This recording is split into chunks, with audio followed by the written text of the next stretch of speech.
Canova. I'm Chris Woods. I'm Terence Nuzum. And welcome to another edition of the Crazed Fanboy Roundtable. On tonight's episode, we're going to talk about our favorite slasher films. First, we need to probably define what constitutes a slasher film. Chris, what do you think constitutes a slasher film? Well, how do you define that? For me, it would be pretty much the lone killer out there, whether he's wearing a mask or not, out there killing young adults or teenagers, and he's the ultimate evil, just going after kids for either revenge purposes or just because he's evil and he just wants to kill kids because they're doing drugs and having sex. And it's just pretty much the elements are, kids at a camp, kids at high school, and there's a killer out there, and and pretty much they're scared for their lives, and the killer just goes around killing them. Okay, Terrence, you... I would have to agree with that. It's a pretty good definition there, Chris. And also sometimes you add in the element of there's always some sort of, it's always about the killers and some sort of revenge kick. Like, there's a reason why he's doing this. There's another ingredient. It's a motif going back to the proverbial bogeyman in various levels. Back in the 70s and 80s when I first became attracted to them myself, it was kind of like what Chris said about being attracted to, the bogeyman being attracted to sex and death, primarily among young people. We talked about Psycho a few episodes ago. That's arguably the first slasher film of modern times. Some may argue about that. Some might say it was a serial killer or a crime drama, and I would certainly respect that. I think most people push that up to Halloween now as what defined a slasher film for the modern era. But when I was going to the movies, although I liked Halloween very much, when I first saw Friday the 13th, to me it ratcheted up the slasher film genre several degrees of magnitude in effects and in violence. And that was my favorite for a long time until the first Nightmare on Elm Street. Now, before Nightmare on Elm Street became a cartoon, it was quite, I had never seen anything so violent, I don't think ever. The unrated version, the original 1984 Nightmare on Elm Street was incredibly violent and really truly scary. So I'm going to say that was probably my number one. Now, honorable mention would be, would you say something like Last House on the Left or Texas Chainsaw Massacre? Last House on the Left. No. Texas Chainsaw Massacre. It's more of the crazy family. Last House on the Left really goes more into the revenge. It's like a revenge tale thing. Yeah. It's based on Virgin Springs. So we're staying with like a single bogeyman with a knife. Chainsaw Massacre is interesting because it purports to be a slasher film. Yeah. It's set up as a slasher film, except it doesn't. Everyone dies kind of the beginning, and it doesn't follow any kind of slasher film formula. So it's really more of the backwoods cannibal family, the crazy family genre. Deliverance genre. And all right, so Chris? Well, just real quick, what you said about Psycho, I have to disagree and say I wouldn't call it a slasher film. It's more of a suspense thriller. But I have to say that the seeds of the slasher film started with Psycho, certain elements of it. Mm-hmm. And also I have to say there's other films like even Blood Feast, which is known as the start of splatter films or gore films, but it's kind of this almost one of the films, the first films that's actually a slasher, because you have the lone killer and killing beautiful women and young women, and someone's chasing them. But to me the ultimate slasher film, someone asked me what's the ultimate slasher film, I have to say Halloween. Just because it has all the elements. It's got the killer who's just pure evil. He's Michael Myers. He is the boogeyman or the shape, and he's just goes out and he just kills. It's just there's no explanation. He's just evil, and it has elements like music. It has excellent music, excellent soundtrack, great cast. I mean, Jamie Lee Curtis is like the ultimate scream queen or the final girl. And it's just a real great cast, a good story. You got sex and drugs, some nudity, and I think the only thing it just doesn't have is gore. But other than that, to me, it just has everything. And just now, do you distinguish greatly between splatter and slasher? Is a splatter film not even really relying on a slasher? Yes. Yeah. In fact, you can even say that Friday the 13th is not slasher; it's body count genre. Yeah, that's more splatter Mario than slasher. Bava's Twisted Death's Nerve started. I bet you didn't think it would be this complicated, ladies and gentlemen.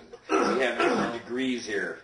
Slasher is kind of strictly a hooded or masked figure that's kind of going around murdering people. And it's a little bit of like a mystery. Like even Halloween has Loomis and the cop kind of trying to figure out. So it's kind of a mixture of like an old dark, which kind of slasher started with the old dark house mystery, where Cat and the Canary, where there's the guy, in the trench coat and going around the dark house, taking people away and murdering them, and there's bodies found. So it's kind of, a splatter is just more like, it's primarily about the gore. Yeah. And the kill and the stacks of the kills and All right, body count. so on slasher films, then, But- what would be your favorite one? But body count films do have slashers in them. Yeah. My favorite, well, to me it is a toss-up between Halloween and Black Christmas, but since Chris picked Halloween, I'll go with my tiebreaker thing, the Black Christmas. It actually predates Halloween as far as the slasher and the holiday theme. And like Halloween, it's got all the great elements. It's got the girls. There's nothing better than slashers going after girls, because that's back in the day, and like later you started adding guys in it, like the Friday 13th stuff. But really, it was always about girls in a house or girls, like high school girls being shady. Like that was always the best thing. You see the girls having fun and partying, and they get murdered one by one. And the Black Christmas, like I said, goes back to like the old dark house type stuff, which is mysteries, which is like you don't know who it is, you never see them. Cops are trying to figure out where it is, a race for time before he kills again. And Halloween took a lot from Black Christmas. It's still they're still kind of drastically different movies, but it's got the killer. In this case, I guess give it away, is in the house. And making the prank phone calls, another great element of a slasher film is some dirty prank phone calls or scary phone calls. One of the few things that went right into the 90s, right? It's, I mean, well, even, Dial M for Murder that have prank phone calls? I don't know. I'm sure there's stuff that predates that. Yeah, with the phone call. Well, there's the Black Sabbath. Black Sabbath, the segment of Black Sabbath. The telephone. I forgot to hold up Nightmare on Elm Street, ladies and gentlemen. Everyone knows it. Yeah. I was supposed to hold up my autographed edition here. Any slasher films past 1990 that rate as classics? Scream, maybe, but only the because first it Scream. only because it was not, but it was a play on. It was a play on. It was a play on the other. Quite a satire. No, it was a play on the other slasher films from the 70s and 80s, because they took the elements, like the rules of that, like Halloween and Friday and Prom Night and Friday the 13th, and they just, follow, like they followed those rules. They said, if you follow these rules, you won't get killed. That's the other thing, is there's always a lot of slasher films have a theme. It's like Friday the 13th is camping. Yeah. Black Christmas, Halloween is that's Christmas. holidays. And like My Bloody Valentine's, another great one. Yeah. Freddy, Don't Fall Asleep. Yeah, that's Dreams. Dreams, and then Prom Night, School. So the primordial things of sleep and sex and things that you can't really help but can be, I guess, controlled. Promiscuity, the sex equals death. That's sort of the punishment for sex. Although you never really know in Black Christmas who it is that's killing. You never find out. Yeah, it's always... And you never really find out why, because they don't particularly aren't having sex in the movie. They aren't really doing much of anything that really warrants them being killed. It's just someone's out there just killing. Just Right. like It's a stalker, right? The way it looked to me is a stalker that became a... And Michael Myers, he kind of did have a purpose, because he was like, you find out in 2, he's searching for, like, his sister, wants to kill his other sister, but still, like, when he's a little boy, he just kills his sister, he's just, no explanation, he's just evil. And then, Dr. Loomis is like saying he's just evil. Whereas in Nightmare on Elm Street, it's a revenge story. Yeah, like because he, killed the kids and the parents killed him, burned him alive, and he comes through their dreams of the Elm Street families. So after Scream, not really. No, then what you did last summer's not terrible. Yeah, I had some moments. Yeah, that's when they were trying to bring back the genre, but then it was They're all mixing it with the 90210. Yeah, everyone had a pretty face. Dawson's Creek. Yeah, The CGI blood. It was from. Which Party of Five. Maybe it's more a product of its time. Because it was all these TV, heartthrobs thrown into these movies. Well, it was the beginning of horror movies looking clean and everyone looking pretty in them, and they had to have the heartthrobs. And then pretty much in the 2000s, it was just remakes after remakes. And I can't think of any on its own. Because they remade all these movies right here.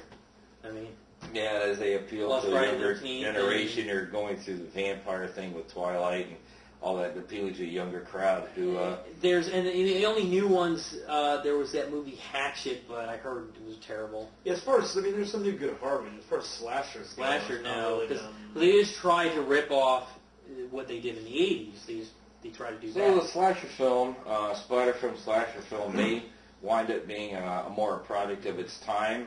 It may come around again, but it will not be like it was because we have CGI and a whole new crowd that different things appeal to. But from the better classic days of slasher film with Nightmare on Elm Street, Halloween, Black Christmas, that's our favorite slasher films. Yeah. Write to us on Crazed Fanboy and tell us what you think. I'm Nolan Canova. I'm Chris Woods. And I'm Terence Nuzum. And thank you so much for watching the Crazed Fanboy Roundtable on slasher films.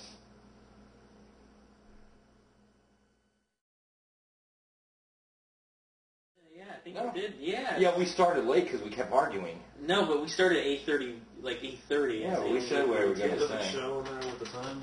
Yeah, but then I was going to go into something else, but I could have went into some 80s slasher films that were failures. Yeah. That was what I was going to do. We need like a signal, like, so that he doesn't end it. You can look at us. Oh, I'm looking at them watching. What I'm terrified of is that we can't get on YouTube because they're 5 seconds I over. don't make the shit for you two. and you can put 15 minutes.